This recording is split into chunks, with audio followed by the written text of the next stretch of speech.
आता चॉकलेट पाहून तुम्ही म्हणता, ताई चॉकलेटचं काय तुम्ही उपमा करता का? नाही, उपमा नाही करत बरं चॉकलेटचा मी. काय करते तर पुढे तुम्हाला कळेलच. तर मी छान चॉकलेट घेतले, 2 कलरचे चॉकलेट होते. त्यामध्ये साखर आणि दूध घातलं आणि मस्त छान उकळून घेतलं. उकळून झालं की यामध्ये ना थोडेसे ड्रायफ्रूट घातले, काजू, बदाम जे असेल ते घालायचे. त्यानंतर ना मला थोडंसं थंड होऊन द्यायचं आहे आपल्याला हे दूध, कारण कडक आहे. आणि एक चॉकलेट मी वाटीमध्ये असं पातळ केलं आणि पूर्ण कपाला लावून घेतलं. अशा पद्धतीने जर कपाला तुम्ही लावलं तर अगदी मार्केटमध्ये भेटते तसंच कुल्फी तयार होते आपली. मिश्रण थंड झालं की आपल्या कपामध्ये भरायचं. जर तुमच्याकडे कुल्फी मोड असेल तुम्ही त्यात पण भरू शकता. माझ्याकडे कुल्फी मोड नाही तर मी अशा कपामध्ये भरलं आणि ना रात्रभर असं फ्रीजमध्ये ठेवलं. पाहू शकता आपली कॅडबरीची कुल्फी किती भारी झालेली आहे. कोणाकोणाला आवडली ही कॅडबरीची कुल्फी मला कमेंटमध्ये सांगायला विसरू नका.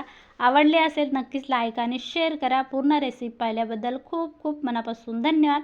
भेटू पुन्हाच असेच एक नवीन रेसिपीमध्ये.